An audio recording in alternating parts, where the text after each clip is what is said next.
Je pensais avoir tout vu dans la vie lorsque je restais orpheline de père et de mère à l'âge de 5 ans. Alors que la vie me disait que tu n'as même pas encore vu les un tiers de ce que tu devrais voir. J'étais une femme épanouie, heureuse, fière.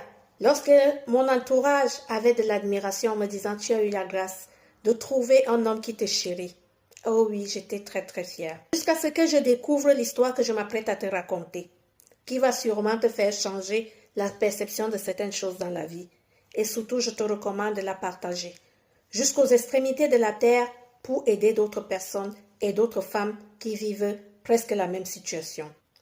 Lorsque j'étais en classe de seconde, toute jeune, j'ai rencontré un jeune homme entrepreneur qui avait déjà ouvert 2 boutiques alimentaires et qui se lançait dans l'import-export. Au bout de 3 ans, lorsque je venais d'obtenir mon bac, je suis tombée enceinte de notre premier enfant. 3 ans plus tard, j'avais 3 enfants. Il décide donc de m'honorer devant Dieu et devant les hommes en signant le régime monogamique lorsque j'avais le 5e à main. Après le mariage, tout allait bien. Mais ce que je n'avais pas compris, c'est que mon mari entretenait une relation extra-conjugale. 1 an plus tard, on vient me raconter 1, 2, 3 personnes que ton mari a une autre femme. Et cette femme a 2 enfants, 2 garçons.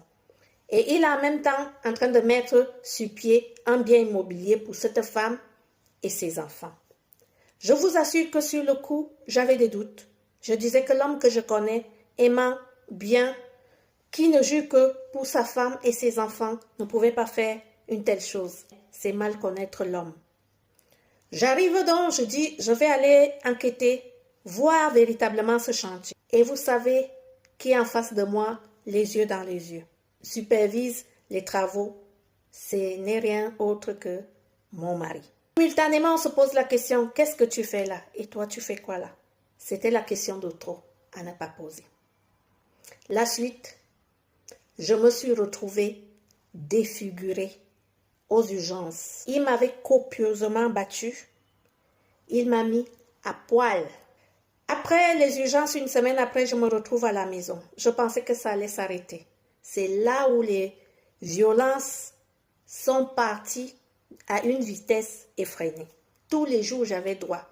Si ce n'était pas copieusement battu, c'était que lorsque j'ouvrais ma bouche, on m'insultait de la tête jusqu'aux pieds.